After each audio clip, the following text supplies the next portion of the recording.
वालेकुम दोस्तों जी, फिजा food secret में आपको खुशामदीद कहते हैं जी। मैं हूँ आज फिजा फूड सीक्रेट में एक गेस्ट जो आपके लिए सबसे पहले यखनी पुलाव की रेसिपी लेके आई थी। अब मैं आपके लिए लेके आई हूँ एक नई रेसिपी, बनाना कैंडी डिजर्ट। तो सबसे पहले हम इसका स्टार्ट करते हैं। ये है इसके इंग्रेडिएंट्स। ये है, मैंने 3 ऑल पर्पस पैक की मैंने क्रीम ले ली थी, जिसको मैंने सिल्वर के बर्तन में डाल के इसको मैंने 10 मिनट के लिए फ्रीजर में फ्रीज कर लिया है। तो अब हम इसको सबसे पहले ब्लेंडर में ब्लेंड करेंगे।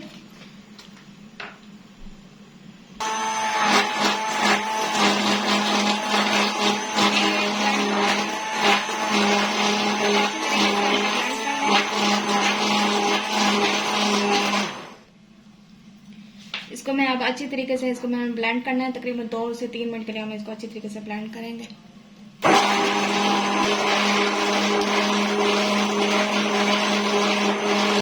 जी नाज़रीन जी, इसको मैंने ब्लेंडर से ब्लेंड कर लिया अच्छी तरीके से। अब मैं इसमें 3 से 4 चम्मच ये कंडेंस्ड मिल्क डाल दूंगी और अब मैं इसको एग बीटर से इसको मैं बीट कर लूंगी अच्छी तरीके से। जी नाज़रीन जी, मैंने इसको एग बीटर से अच्छी तरीके से बीट कर लिया है। तो अब हमें इसमें ये मैंने 3 अदद ये कैंडी बिस्किट ले लिए थे, जिसको मैंने अच्छी तरीके से क्रश कर लिए थे। ये मैंने आपको दिखाने के लिए रख दिया कि मैंने यही वाले बिस्किट लिए हैं।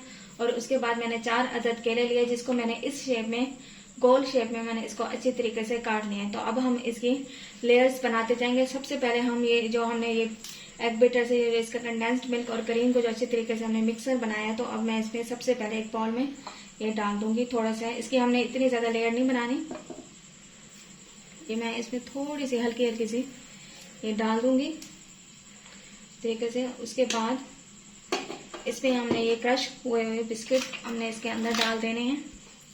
ये अब मैं क्रश किए हुए बिस्किट इसको मैं अच्छी तरीके से इसके अंदर ऐसे फैला लूंगी।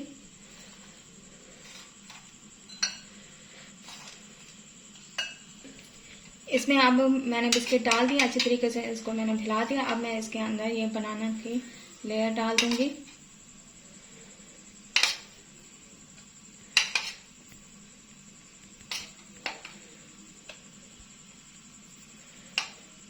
इस तरह से अब मैंने इसकी सबसे पहले मैंने जो कंडेंस्ड मिल्क और क्रीम का जो मैंने मिक्सर बनाया था वो डाला है। उसके बाद मैंने क्रश हुए बिस्किट डाले हैं। तो उसके बाद मैंने इसमें जो कटे हुए मैंने केले जो काटे हैं वो मैंने इसके अंदर डाल दिए। तो अब मैं इसको ये 2 से 3 दफा मैं इसको रिपीट करती जाऊंगी, फिर आपसे मिलते हैं। जी नाजरीन ये जी, मैंने इसको 3 से 4 दफा मैंने इसको अच्छी तरीके से मैंने इसकी लेयर्स दे दी हैं। तो अब हम इसको फाइनल टच देंगे। ये जो मैंने क्रश किए हुए बिस्किट थोड़े से रख दिए थे, ताकि हम इसकी अच्छी तरीके से इसकी प्रेजेंटेशन बना लें। जी फ्रेंड्स, ये जी हमारी बनाना कैंडी डिजर्ट रेडी है। तो अब मैं इसको 5 से 10 मिनट के लिए फ्रीजर में ठंडा करने के लिए रख दूंगी। हाँ जी, तो ये हमारा बनाना कैंडी डेजर्ट तैयार है। ये हमारी गेस्ट आई हुई थी आज घर, तो ये उनकी स्पेशल रेसिपी है। तो मैंने कहा आज आप मेरे व्यूवर्स को भी ये बना के दिखाएं, ताकि वो भी ये इसको बना के खाएं। बहुत ही मज़ेदार है, बहुत ही आला टेस्ट है और रिच टेस्ट है। आप इसको ज़रूर ट्राई करें, सेम रेसिपी फॉलो करें और ट्राई करें, फिर मुझे कमेंट्स में बताएं। मेरे चैनल को सब्सक्राइब करें, लाइक करें, शेयर करें। मुझे दुआ में याद रखें। अल्लाह हाफिज़।